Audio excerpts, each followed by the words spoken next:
السلام علیکم ورحمۃ اللہ تعالی وبرکاتہ۔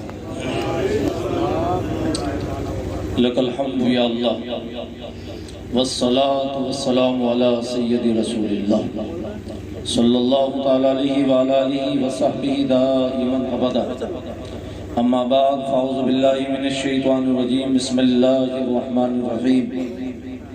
قال اللہ تبارک و تعالی فی القرآن العظیم والفرقان الحمید وفی خطابک القدیم، والذی جاء بالصدق وصدق به اولئک هم المتقون۔ صدق اللہ مولانا العظیم۔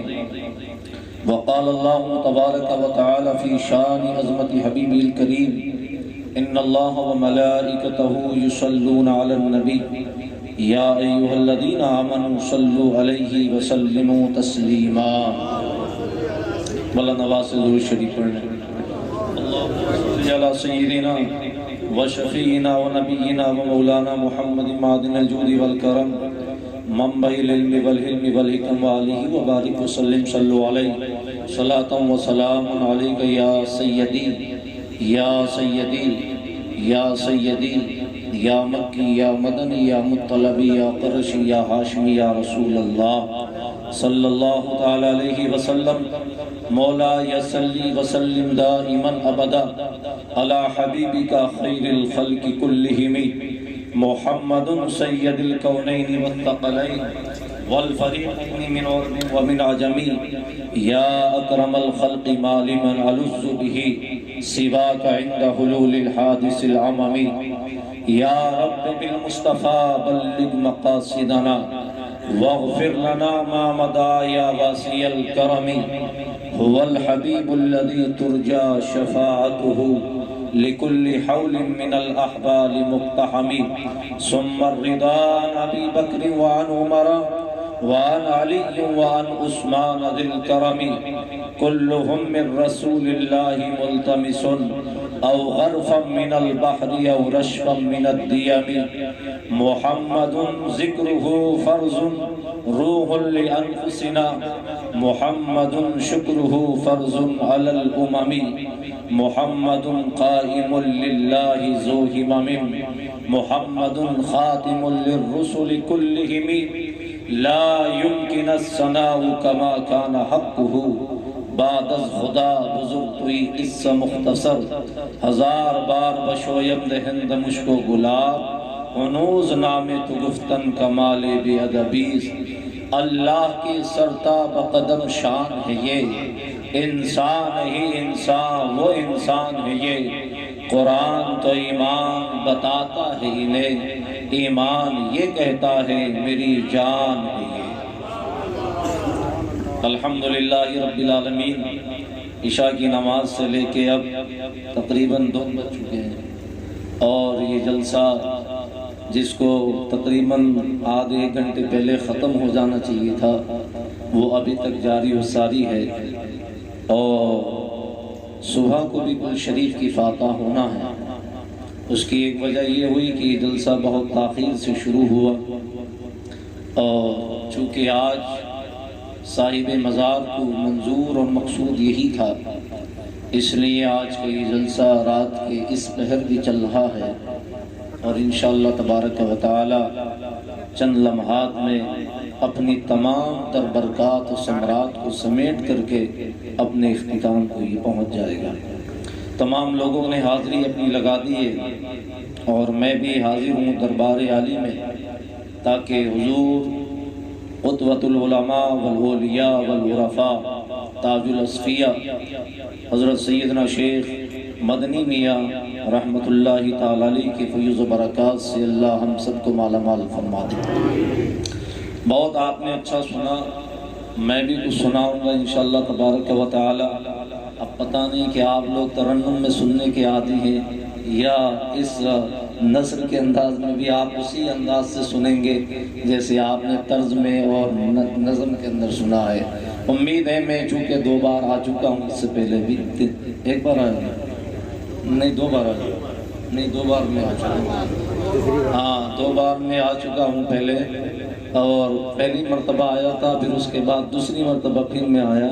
پچھلے سال میں نہیں آ سکا تھا چونکہ میں افریقہ میں تھا، اب اس بار میری آپ سے حاضری ہو رہی ہے، تیسری ملاقات ہے، تو میں جانتا ہوں کہ آپ دونوں انداز سے انشاءاللہ تبارک و تعالیٰ سنیں گے۔ میشر بھائی تشریف فرما ہیں، تمام لوگ، ہمارے قاضی صاحب، اب زیادہ ٹائم تو ہو گیا ہے، ٹھیک ہے انشاءاللہ تبارک و تعالیٰ، اور ہمارے فریاد بھائی، یہ واقعی بڑی بات ہے کہ ایسے وقت میں پڑھنا اور اس وقت میں آنا ہی بڑی بات ہے، کیونکہ ان کی والدہ کی جو سچویشن ہے اور جو طبیعت علیل ہے، اللہ پاک ان کے حق میں جو فیصلہ بہتر ہو وہ فرمائے، اور بہتر یہ کہ اللہ پاک کی بارگاہ میں التجا ہے کہ انہیں شفاء کاملہ عاجلہ عطا فرمائے، اور اگر ان کے حق میں اس کا فیصلہ دوسرا بہتر ہے تو اللہ ایمان پر خاتمہ بالخیر فرما دے۔ ایسے وقت میں پروگرام میں آنا یہ اپنے آپ میں بڑی بات ہو جاتی ہے۔ اللہ پاک اس مرحومہ کی بھی مغفرت فرمائے جس کا بھی انتقال ہوا اور جس میں کی وجہ سے یہ تاخیر ہوئی ہے، اللہ ہم سب کو اس کی نعمتیں عطا فرما دے۔ یقیناً آپ سنیں گے، مجھ سے کہا گیا تھا کہ آپ سلسلہ نقشبندیہ کے حوالے سے خطاب کریں، میں نے اسی مناسبت سے قرآن مجید فرقان حمید کی آیت کریمہ پڑھی ہے۔ انشاءاللہ تبارک و تعالیٰ جو بھی منٹ آپ سننا گوارا کریں گے، انشاءاللہ تبارک و تعالیٰ سلسلہ نقشبندیہ کے فیضان اور اس کی جڑ اور سلسلہ نقشبندیہ کے پھیلاؤ اور اس کی برکات اور اس کی ثمرات کے حوالے سے انشاءاللہ تعالیٰ خطاب ہوگا۔ ایک جملہ بھی ادھر سے ادھر انشاءاللہ تعالیٰ نہیں ہوگا، جو ٹاپک ہمارا ہے، چونکہ میری عادت یہ ہے کہ میں کبھی ادھر ادھر کی یہ ہوائی باتیں کرنے کا عادی نہیں ہوں۔ الحمدللہ جو ٹاپک ہے، جو آیت کریمہ پڑھی ہے، مکمل خطاب اسی پر انشاءاللہ تبارک و تعالیٰ ہوگا۔ آپ لوگ سنیں گے، زور سے بولیے سبحان اللہ۔ آپ لوگ اسی انداز سے سنیں گے انشاءاللہ تبارک و تعالیٰ، زور سے بولے سبحان اللہ۔ ہاں، یہ ہمارا سلسلہ جاری رہے تو انشاءاللہ تبارک و تعالیٰ اللہ اس میں کامیابی عطا فرمائے۔ میرے جہاں میں رہتا ہوں، حضرت علامہ خوشتر رحمۃ اللہ علیہ فرماتے ہیں، ہمارے شیخ فرماتے ہیں، متاع زندگی میرا یہی ہے، شہ بغداد کا ہوں میں بھکاری، رہی دھن مسلک احمد رضا کی، اسی میں زندگی ساری گزاری۔ اور میرے پیر و مرشد حضور تاج الشریعہ فرماتے ہیں، منور میری آنکھوں کو میری شمش الدہا کر دے، غموں کی دھوپ میں وہ سایہ زلف دتا کر دے، جہاں بھری جنت ہبا کر دے، کیوں نبی مختار کل ہے، جس کو جو چاہے عطا کر دے۔ نبی مختار کل ہے، جس کو جو چاہے عطا کر دے، جہاں بانی عطا کر دے، بھری جنت ہبا کر دے، نبی مختار کل ہے، جس کو جو چاہے عطا کر دے، کیوں جہاں میں ان کی چلتی ہے، وہ دم میں کیا سے کیا کر دے، جہاں میں ان کی چلتی ہے، وہ دم میں کیا سے کیا کر دے، زمین کو آسماں کر دے، سریا کو سرا کر دے، زمین کو آسماں کر دے، سریا کو سرا کر دے، اور فضا میں اڑنے والے یوں نہ اترائے، ندا کر دے، فضا میں اڑنے والے یوں نہ اترائے، ندا کر دے، وہ جب چاہے جسے چاہے اسے فرما روا کر دے، وہ جب چاہے جسے چاہے اسے فرما روا کر دے۔ اور فرماتے ہیں میرے پیر و مرشد، نبی سے جو ہو بیگانہ اسے دل سے جدا کر دے، نبی سے جو ہو بیگانہ اسے دل سے جدا کر دے، پدر مادر برادر مال و جا ان پر فدا کر دے، پدر مادر برادر مال و جا ان پر فدا کر دے، مجھے کیا فکر ہو اختر میرے یاور ہیں وہ یاور، بلاؤ کو جو میری خود گرفتارے بلا کر دے، بلاؤ کو جو میری خود گرفتارے بلا کر دے۔ بیٹھیے مدنی میاں کے عرص پاک میں اور یہ دیکھیے گا کہ خود وہ اپنی نظروں سے دیکھ رہے ہیں، اور چلیے اس دربار عالی شان میں جو بخارا کی زمین سے اپنے فیضان کو پوری دنیا میں تقسیم کر رہا ہے، جس کو دنیا بہاؤالدین نقشبندی کے نام سے جانتی ہے، جو اس سلسلے کا بانی ہے، اس سلسلے کا فیض بہاؤالدین نقشبندی جو بخارا سے آیا، اس بخارا شریف کی سرحدوں سے نکلنے کے بعد پوری دنیا میں پھیلا۔ سوال یہ پیدا ہوتا ہے کہ بخارا سے پوری دنیا میں پھیلا تو بخارا میں وہ فیض کہاں سے آیا تھا؟ بخارا میں وہ فیض بغداد معلیٰ سے چل کر کے آیا، بغداد معلیٰ میں وہ فیض کہاں سے آیا تھا؟ وہ فیض کربلائے معلیٰ سے ہو کر آیا، کربلائے معلیٰ میں وہ فیض کہاں سے آیا تھا؟ وہ فیض نجف اشرف سے ہو کر کے آیا، نجف اشرف سے وہ فیض کہاں سے آیا تھا؟ وہ فیض ابو بکر صدیق کی بارگاہ سے ہو کر آیا تھا، اور ابو بکر کو فیض کہاں سے ملا تھا؟ وہ فیض دربار مصطفیٰ سے، حضور کے دربار سے آیا تھا۔ وہ فیض حضور کے دربار سے آیا تھا، وہ فیض مصطفیٰ کے دربار سے آیا۔ کون سا فیض؟ یہ سلسلہ نقشبندی جس پہ صدیق کی فیض بھی ہے، یہ سلسلہ نقشبندی وہ ہے جس پہ فاروق کی فیض بھی ہے، یہ سلسلہ نقشبندی وہ ہے جس پہ عثمانی فیض بھی ہے، یہ سلسلہ نقشبندی وہ ہے جس پہ علی پاک مرتضیٰ کا فیض بھی ہے، یہ سلسلہ نقشبندیہ وہ ہے جس پہ امام حسن مصطفیٰ کا فیض ہے، یہ سلسلہ نقشبندی وہ ہے جس پہ امام حسین کا فیض ہے، یہ سلسلہ نقشبند وہ ہے جس پہ غوث آدم کا فیض ہے، یہ سلسلہ نقشبند وہ ہے جس پہ بہاؤالدین نقشبندی کا فیض ہے، جس پہ زکریا ملتانی کا فیض ہے۔ یہ وہ سلسلہ ہے جس میں مجدد الفسانی کا فیض ہے، یہ وہ سلسلہ ہے جس پہ خواجہ باقی باللہ کا فیض ہے، یہ وہ سلسلہ ہے جس پہ تلہڑ کے شہنشاہ مدنی میاں کا فیض ہے۔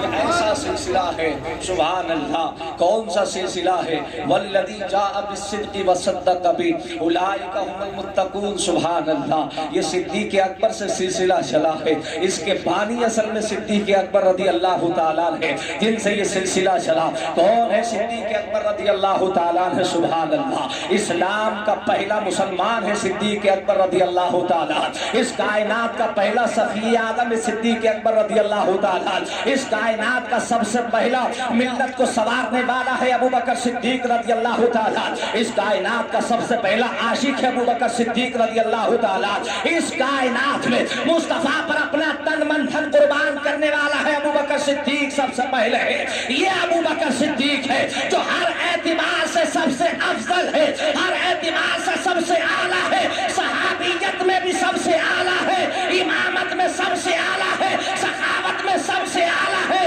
اور امامت میں سب سے اعلیٰ ہے۔ یہ وہ صحابی ہے جس کی صحابیت کے لیے قرآن نے اعلان فرمایا ہے۔ 1,40,000 صحابہ اکرام کی صحابیت کا اعلان قرآن نے نہیں کیا ہے، مصطفیٰ نے اعلان فرمایا۔ لیکن باقی صحابی ابو بکر صدیق ہے جس کی صحابیت مصطفیٰ کی زبان سے نہیں بلکہ رب نے اپنی زبان سے فرمائی ہے، اپنی زبان سے جس سے قطعی ہے، قرآن کا فرمان ہے۔ یہ وہ صحابی حضرت ابو بکر صدیق سبحان اللہ جس کی صحابیت میں قرآن بولتا ہے، اور قرآن کہتا ہے اذ یقول لصاحبہ، اے تمہارے صاحب سے کہہ دو، اپنے صحابی سے کہہ دو۔ اذ یقول لصاحبہ کے لیے امام شعبانی نے لکھا، فرماتے ہیں مصطفیٰ کے ہر صحابی کا درجہ اپنی جگہ ہے، لیکن ابو بکر کی صحابیت کا انکار کرنا یہ قرآن کا انکار ہے، اور جس نے قرآن کا انکار کیا وہ مسلمان نہیں ہے۔ اس لیے ابو بکر کی صحابیت کا انکار اسلام کا انکار ہے، ابو بکر کی صحابیت کا انکار کفر ہے، اس لیے کہ ابو بکر وہ صحابی ہے جس کی صحابیت کا اعلان قرآن نے کیا ہے۔ اذ یقول لصاحبہ لا تحزن ان اللہ معنا، اپنے صاحب اپنے صحابی سے کہہ دو کہ یہ غم نہ کرے، اللہ ہمارے ساتھ میں ہے۔ یہ کون ہے؟ حضرت ابو بکر صدیق سبحان اللہ۔ کیسا مسلمان ہے، کیسا اسلام کا ماننے والا ہے ابو بکر صدیق۔ امام اعظم ابو حنیفہ نے لکھا ہے، لوگوں نے اس میں بحث کی کہ سب سے پہلے کلمہ کس نے پڑھا ہے۔ بعض لوگوں نے علماء اکرام نے کہا کہ سب سے پہلے کلمہ حضرت علی نے پڑھا ہے، بعض علماء اکرام نے یہ کہا کہ سب سے سے پہلے کلمہ حضرت خدیجۃ الکبریٰ نے پڑھا ہے. سو بعد علماء اکرام کا یہ قول ہے کہ سب سے پہلے اسلام کو حضرت زید بن حارثہ نے قبول کیا اور بعد لوگوں نے یہ کہا کہ حضرت ابوبکر صدیق نے سب سے پہلے کلمہ پڑھا. مگر قربان جاؤ، ایک علماء کی جماعت یہ کہہ رہی ہے کہ علی نے سب سے پہلے کلمہ پڑھا ہے، ایک جماعت یہ کہہ رہی ہے کہ خدیجۃ الکبریٰ نے پہلے کلمہ پڑھا ہے، ایک جماعت یہ کہتی ہے کہ زید بن حارثہ نے پہلے پڑھا، ایک جماعت کہتی ہے علی نے پہلے پڑھا. قربان جاؤ اس امام کے مزار پر جس کے ماننے والے ہم سب ہیں، جس کا نام امام اعظم ابو حنیفہ ہے. وہ فرماتے سنو میں